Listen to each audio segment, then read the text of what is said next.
today about your team's offensive attack? Juan. Now, and really, going the other way. That's kind of what he's known for, too. So he's been working on that. And then when you get some results and you hit a couple balls, one that way and now another one that way. And so today used the whole field and got 5 hits. That's quite a day. But runners in scoring position, moving the line. Really just the one home run by Gary, but guys just moving the line.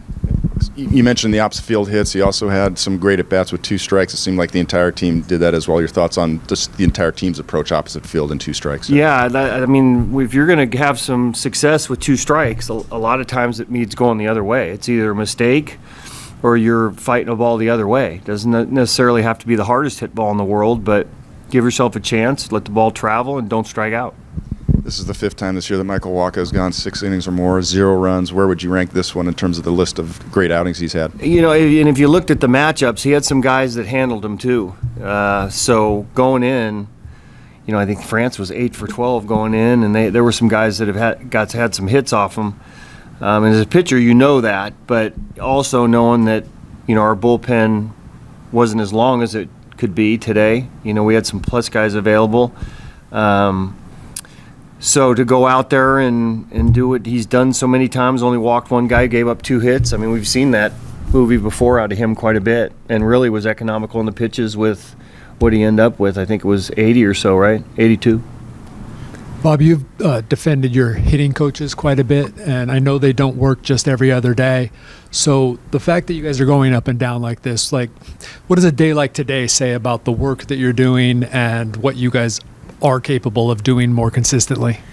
This is a game that should happen more often for us, and the hitting coaches preach the approach every single day, and there's a few of them and they wear it. This is not a great feeling when you have a ball club that should be better offensively. I can't tell you the hours of work these guys put in and carve up with several guys. We have different cages going. We have on the field sometimes. We have a machine. There's a lot going on behind the scenes as far as the hitting work. So days like this make them breathe a little easier, and as they should. They work really hard, and they're really good. The approach to 2-strike hits, the opposite field, that kind of thing. Was there any change going into today, or any talk about that, or is this just a product of it being enacted on the field? The results, loosen you up some, and you can't help but go up there at times, and we have some guys with some power, and you try to do too much. You try to be that guy that hits 3-run homer or hits the ball in the gap somewhere, and kind of breaks this runners in scoring position thing. But the way to do it is the way we saw it today. We need several games in a row, but this is the type of approach that we certainly can have, and the one that's preached every day. Speaking of the 3-run homer, Gary's been pretty good. What do you make of just how seamlessly he's transitioned here? You know what? Obviously, he's talented. He's been around. He's been with a few teams this year. It hasn't been comfortable for him. I really credit the guys in the room that made him comfortable and feel like, he belongs here right away. Guys like Manny and Toddy and Nelson Cruz and a lot Rufnet Odor. A lot of these guys that he's known. He feels comfortable with, and you get off to a good start like that, and today's in the 4-hole for a reason. I really feel like he's felt at home here, maybe as opposed to maybe some of the other places where he's fighting for his job every single day, every single at bat. Bigger picture, there are 100 games to go after today. How do you put kind of some context on, it hasn't been the start that you've necessarily wanted this season, but there's the time you have to get to where you want to go? Yeah, well, there's 100 games left. It's a lot of baseball. So we have plenty of time to get where we want to go. And we have to understand that, and our guys do understand that. So it's going to be more games like this. And we have the ability, both offensively, defensively, pitching-wise, to go on a roll, to go on one of those strings where you win 8 out of 10 or 10 out of 12. And, that's something we're probably going to have to do at some point in time, but we have the ability to do it. More games like this would help. Bob, talking a little more about Sanchez, the last 2 seasons, he's a .210 hitter roughly, 3 organizations since April this year. What were your realistic expectations for what you get out of him? I wasn't sure. I know what I saw on the other side. And, when he starts moving around, you're kind of wondering what's going on. But I remember plenty of games against the Yankees where he's up at the plate, you don't feel great about it because he's got that kind of power. So I didn't know what my expectations were here. I knew he had a real opportunity when he came in here, and he knew that too. And then on top of that, he get off to a good start. Feels like this is a great place for him. I wouldn't expect him to hit a homer every day, but his confidence is back, and you're seeing it really every at bat. He goes up there with confidence. What do you see in his confidence at the plate and the aggressiveness of his at-bats right now? Yeah, look, he's been known to hit a fastball or two, and he's taken advantage of those, but he also is staying on breaking balls too, which is going to get him more fastballs.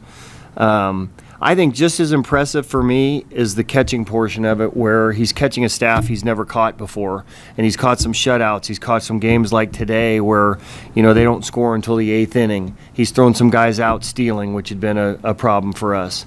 So I see the other side of it on the catching end too, where he's been just as good defensively catching as he has been offensively. Bob, that was kind of going to be my follow-up. His defense over the years has been a point of criticism.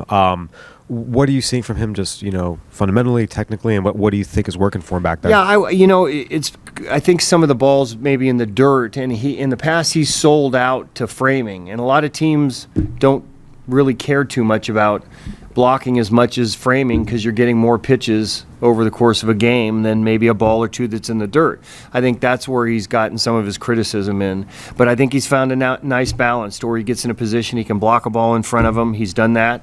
And his framing numbers and his throwing of arm has always been there. And in a place like New York, it can, you can get some criticism pretty quickly.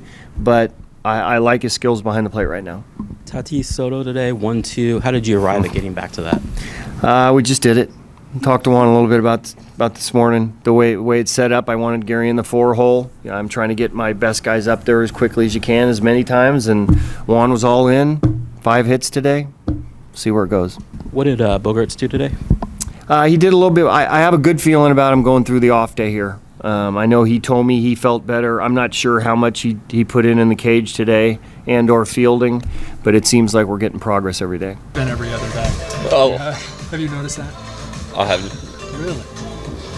No, haven't seen that trend. But no, it was great seeing the guys break out and score a lot of runs there. And I always say, it's a lot nicer pitching with those leads and going out there and being able to stay on the attack as a pitcher. And some of those long innings, I'm able to stay loose in the dugout and come back out there and stay on the attack and get the guys back in the dugout as quick as possible.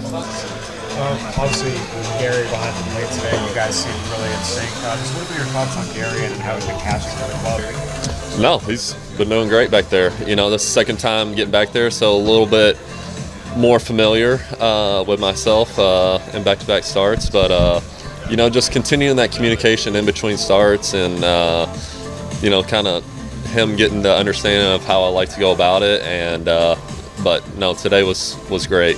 Very few shake-offs and just had a plan going into it, like I said, and we were able to execute it.